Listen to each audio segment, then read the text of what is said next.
Maintenant, les problèmes, parce qu'il faut comprendre qu'il y a les problèmes dans notre pays, ça se situe à deux niveaux. Il y a les problèmes endogènes et les problèmes exogènes. Oui. Les problèmes exogènes trouvent solution dans la résolution 2673. On tue l'M23, le Rwanda accepte de se retirer, l'M23 meurt de soi-même. Maintenant, à l'interne, une fois résolu ces problèmes-là, à l'interne, les Congolais maintenant peuvent s'asseoir. Là, l'M23 n'aura plus de place parce que l'M23 n'aura plus de revendications, parce que les revendications du M23 sont les revendications purement rwandaises. Ils seront sur la table des négociations.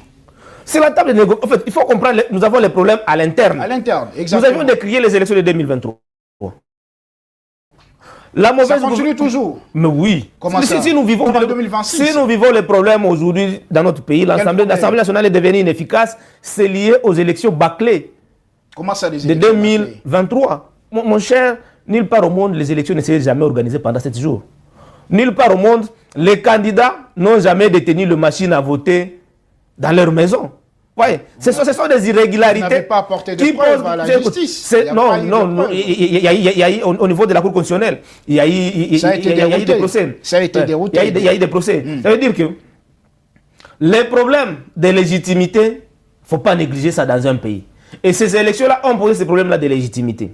Oui. Nous avons le problème de la gouvernance. Nous avons le problème de la famine. Nous avons le problème de l'insécurité. Le ministre est interpellé. Le ministre nous avons les problèmes... Nous avons tous les problèmes du monde. Tout ça, c'est à cause des élections de 2023. Tous les problèmes du monde, nous les avons. C'est à cause des élections de 2023. Et ces problèmes-là, endogènes, ne peuvent être résolus que par des Congolais quand ils se mettent ensemble et discutent. Autour d'un dialogue. Vous savez, les Congolais... Autour d'un dialogue. Oui, là maintenant c'est pour se partager des responsabilités. Nous, Mukwegistes, le problème n'est pas de se partager les responsabilités. Mais on connaît comment ça finit. Mais après les dialogues, on connaît comment ça finit. Le problème que nous avons, c'est pour fixer nos soucis à l'interne, afin que nous puissions, les séances électorales à venir prochainement, nous puissions organiser des élections dans de bonnes conditions, afin que le peuple cette fois-ci puisse choisir ses représentants, son président, qui sera à mesure de gérer le pays comme il se doit. Et non pas pour partager le pouvoir afin que tel soit à tel ministère, tel soit à tel... Non. C'est que nous puissions d'abord régler les problèmes. Que la population congolaise ait la possibilité d'avoir accès aux infrastructures de base. Vous savez qu'il y a... Même si on peut parler de la gratuité de maternité aujourd'hui, mais dans certains coins, dans notre pays, vous les femmes continuent à accoucher à même les sols. Les femmes continuent à faire des kilomètres pour aller vers des hôpitaux, pour avoir de l'eau potable. Les enfants dans d'autres coins du pays sont obligés de se déplacer par des kilomètres. Allez en Équateur, vous allez voir les enfants, pour aller d'un coin à un autre, ils prennent le risque de traverser le fleuve avec les boîtes, les pirogues.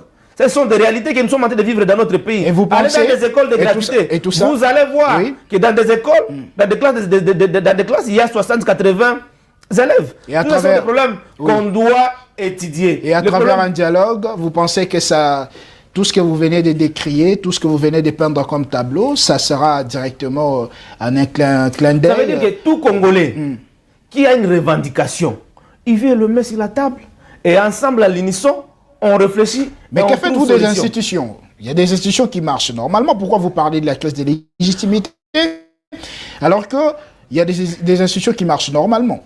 Non, vous êtes journaliste expérimenté, vous connaissez comment est-ce que nous sommes. Vous ne pouvez pas dire que non, les institutions marchent très bien, alors que ces... Il n'y a pas de crise institutionnelle. Pardon, s'il vous plaît. Alors que ces mêmes institutions-là ne peuvent pas travailler pour l'intérêt de ces compatriotes qui sont sous les jougs du Rwanda. Parce que... Vous n'allez pas quand même nous dire que le gouvernement ne fait rien. S'il vous plaît, le gouvernement de Kinshasa aujourd'hui n'a pas un mot. On a une diplomatie agissante. Vous m'interrompez à tout moment. Allez-y, je vous relance. Le gouvernement de Kinshasa n'a pas un mot à dire par rapport à la population qui est meurtrie à Bukavu. Et cette population-là tourne les regards toujours à Kinshasa.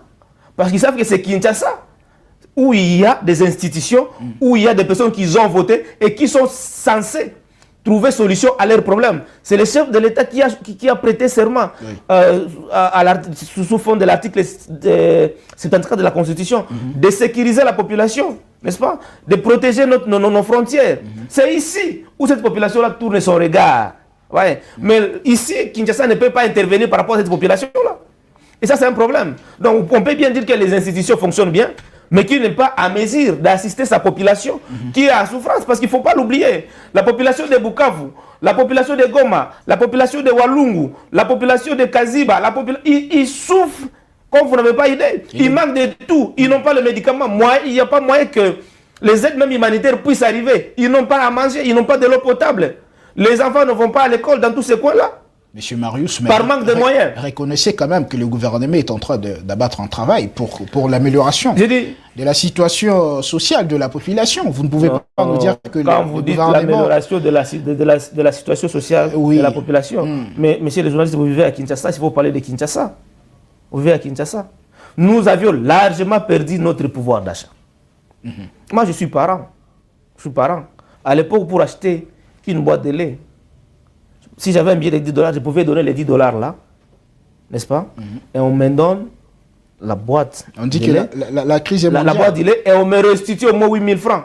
Mais aujourd'hui, je donne les 10 $, et c'est moi qui ajoute encore 8 000 francs. Donc vous étiez contre comment on appelle, lorsque les dollars...